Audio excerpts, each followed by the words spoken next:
እሺ እንዴት ናችሁ የቲክታክ ቤተሰቦች? ሁሉ ሰላም መልካም። እንግዲህ ዛሬ የምናወራው ነገር አንድ ነገር አለ።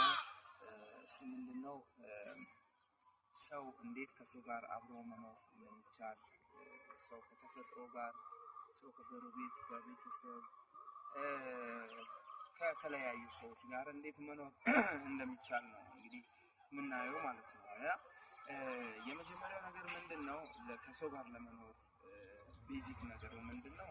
የመጀመሪያው ሀሳብ ከራስ ይልቅ የወንድም ሀሳብ የጓደኛ ወይም የሌላ ሰው ሀሳብ የተሻለ ነው ብሎ በመቀበል አብሮ መኖር ይቻላል፣ በመቻቻል ማለት ነው። እና ከኔ ይልቅ ወንድሜ የተሻለ ነው። አንድ አይዲያ ሊነሳ ይችላል፣ ሀሳብ ሊነሳ ይችላል፣ ወሬ ሊነሳ ይችላል፣ ጨዋታ ሊነሳ ይችላል። እና በዛ መካከል የራስን ሀሳብ በሰው ውስጥ ከማስገባት ይልቅ የሰው ሀሳብ ከኔ ሀሳብ የተሻለ ነው ብሎ በመረዳታት እንግዲህ የኑሮ ዘይቤ የሚያቀሉ ነገሮች ናቸው። ሁለተኛው ምንድነው? ትዕግስት ነው። ትዕግስት ምንድነው?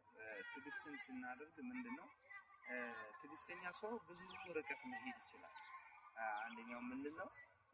ትዕግስትን ስናነሳ እንግዲህ ትዕግስት በጣም ቤዚክ ነገር ነው። ከሰው ጋር ሰዎች ሊያናድዱ ይችላሉ፣ ሊያበሳጩ ይችላሉ።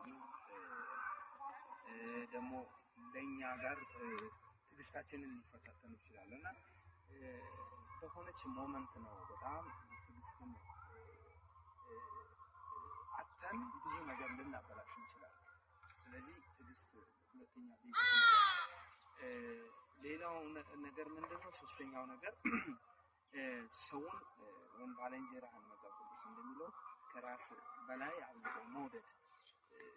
በጣም ሰውን ሌሎችን የምንወድ ሰዎች ከሆነ፣ ሌሎችን የምናፈቅር፣ ሌሎችን የምንንከባከብ፣ ለሌሎች ክፉ ማናስብ ሰዎች ከሆነ ከሰው ጋር በሰላም መኖር እንችላለን። ስለዚህ በዛሬ ለሰናችን ሶስት ነገር ነው የተማርነው ከሰው ጋር መኖር የምንችልበትን ሜካኒዝም። አንደኛው ምንድነው?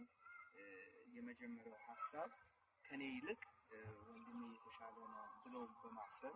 ሁለተኛ ደግሞ ትዕግስት። ሶስተኛ ምንድነው? ሌላውን መውደድ፣ ሌላውን ሰው መውደድ፣ ባልንጀራን እንደራስ አድርገን መውደድ። ይህን ስናደርግ ከሰዎች ጋር ያለን ኑሮ በጣም የቀለለ ወይም ደግሞ ብዙም ጭቅጭቅ የማይፈጥርበት አይነት ሁኔታ ይኖረናል ማለት ነው። ስለዚህ በዛሬ ለሰኔ እንደተማራችሁ አስባለሁ። አይነው በጣም ብዙ ይጠቅማችኋል ብዬ አስባለሁ እና